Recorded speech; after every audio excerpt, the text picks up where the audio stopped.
Apa ini? Saudara yang perempuan pada waktu di asrama tidur satu kamar dan tidak pernah buka jilbab. Kawannya satu kamar orang non muslim merasa tersinggung, bagaimana solusinya? Ya itu hak dia.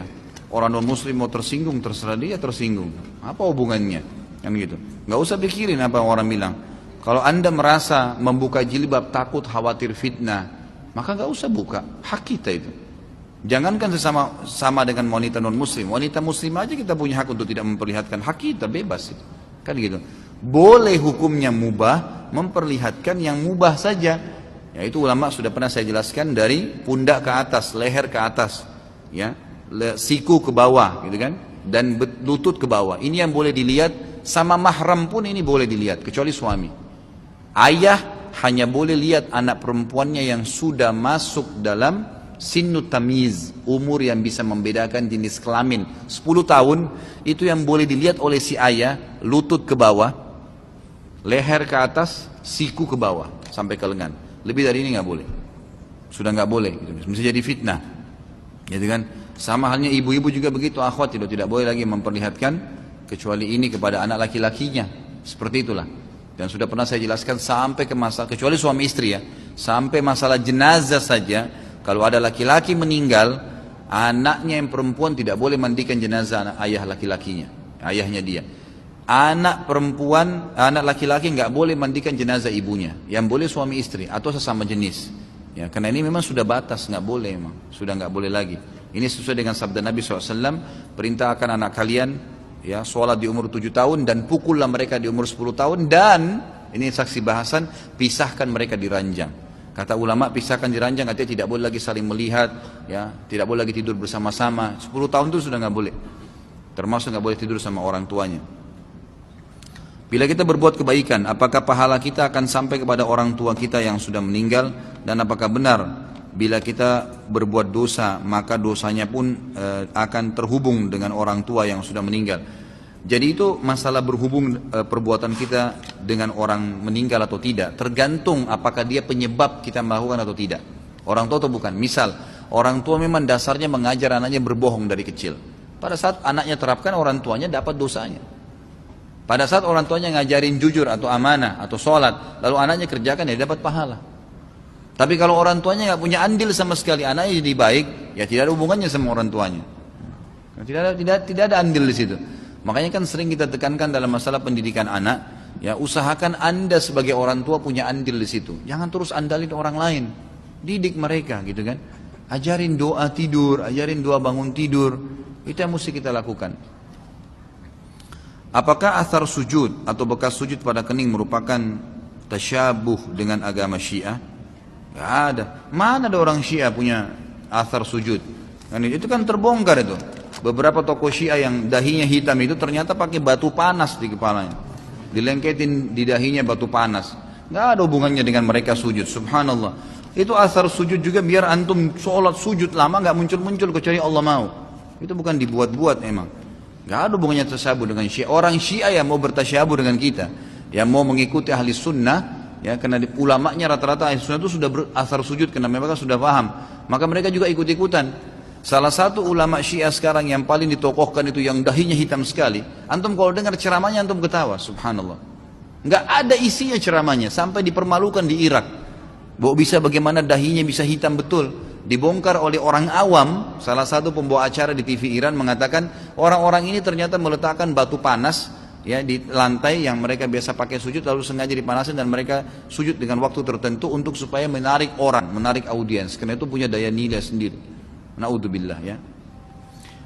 Bagaimana hukum menjual boneka yang dijual bukan untuk anak-anak, boneka berbentuk Doraemon, Mickey Mouse dan yang tidak menyerupai ciptaan Allah? Sama saja, nggak usah. Memang kalau tidak jual Doraemon tidak bisa makan, nggak usah lah. Syubhat itu jauhi aja. Ya kalau untuk anak-anak mungkin masih boleh, kalau enggak, apalagi Doraemon itu apa? Ada ceritanya, bohong itu, cerita bohong. Dan kita makin sebarin lagi kebohongan itu, subhanallah. Dari perutnya bisa keluar ini, bisa keluar itu. Anak-anak menghayal nanti begitu. Bohong semua, ngapain? Gak ada manfaatnya. Mickey Mouse, tikus, ngapain kita sebarin berita tikus? Mendingan antum ceritain tentang Abu Bakar, tentang Aisyah, tentang sahabat pejuang-pejuang Islam.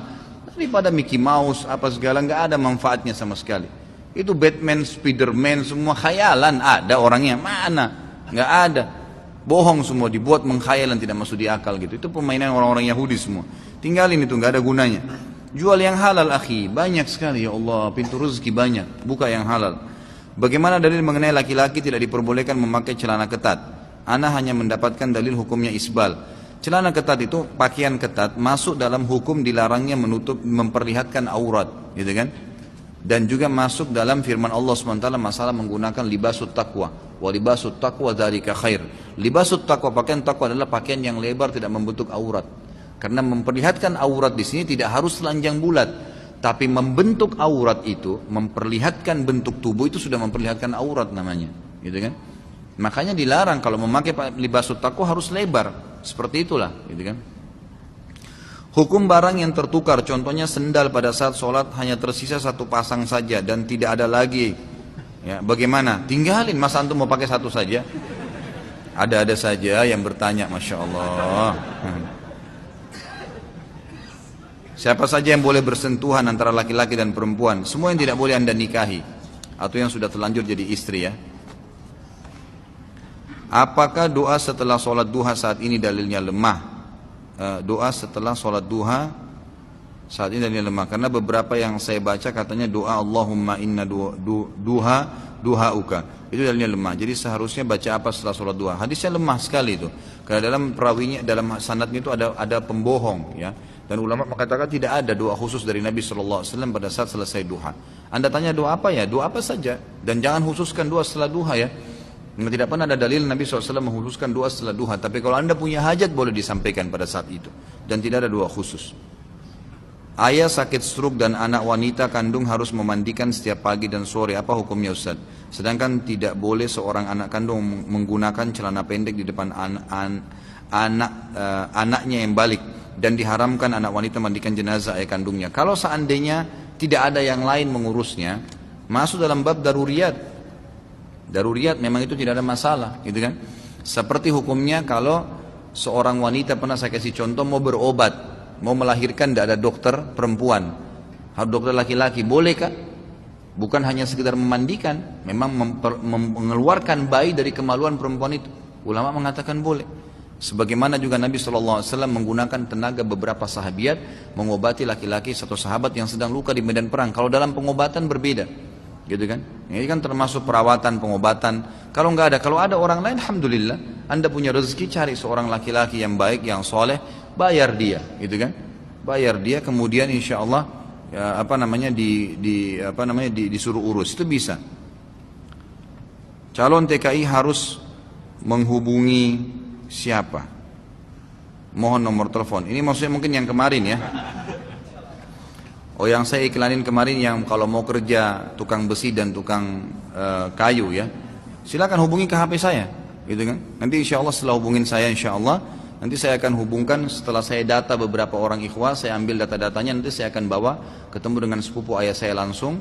Kemudian nanti antum akan ada pengetesannya. Setelah antum tes lolos, antum silahkan berangkat insya Allah. Dan ini dalam setiap hari ini selalu ada pengetesan dan selalu ada, kalau nggak salah kemarin pemberangkatan ada 600-800 orang gitu.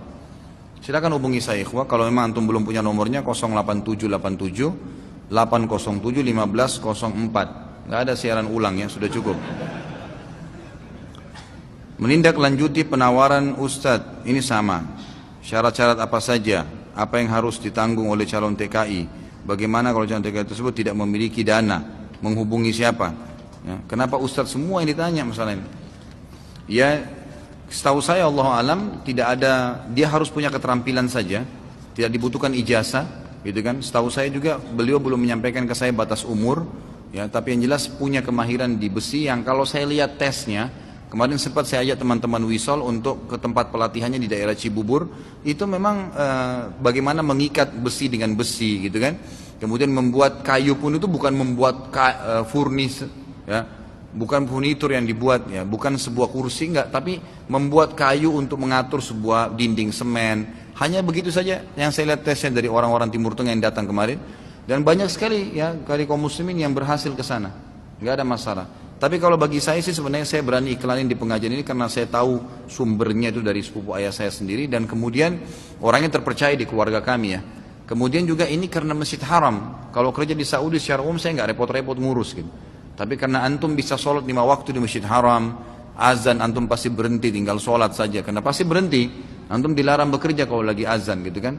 Antum bisa sholat malamnya setelah 8 jam kerja antum bisa istirahat. Bisa hadir di halaqah para ulama, bisa belajar bahasa Arab kan 2 tahun kan gitu. Setahu saya begitu. Kalau masalah anggaran biaya nanti antum bisa bicara sama orangnya langsung insya Allah gitu kan. Nanti setelah saya data beberapa orang, karena saya bilang sama dia nanti saya data beberapa orang dulu, baru kemudian saya bawa kepada dia gitu. Saya mau tanya, jika kita sudah berusaha rajin ibadah, sholat, puasa, zikir, wudhu, tapi masih saja mudah marah pada sesuatu yang sepele saja, bagaimana menurut Ustadz? Bagaimana solusinya agar tidak marah? Hubungi Ustadz Sahal. Ustadz di Ruqyah ya. Mungkin sampai situ dulu karena ini pertanyaannya masih banyak dan insya Allah waktu sudah jam 9 lewat. Jadi selama ini saya suka bicara masalah Ruqyah. Ini kebetulan beliau hadir, silakan bisa dikontak langsung. Kalau ada yang bermasalah, suka mimpi buruk, suka banyak syaitannya, malas ibadah. Nah ini tiap hari bunuh syaitan, jadi bisa dihubungin. Kemudian juga kemarin jazakallah khair ada salah seorang ikhwah yang sudah 2 kali memberikan saya baju yang antum lihat ini dikasih hadiah oleh beliau. Saya mengatakan jazakallah khair dan saya merasa cocok. Kalau ada yang suka nanti bisa dihubungin. Saya nggak tahu hadir nggak malam ini orangnya gitu. Saya nggak tahu dikasih karena supaya saya pakai saja atau untuk promosikan. Saya sampaikan apa adanya gitu ya.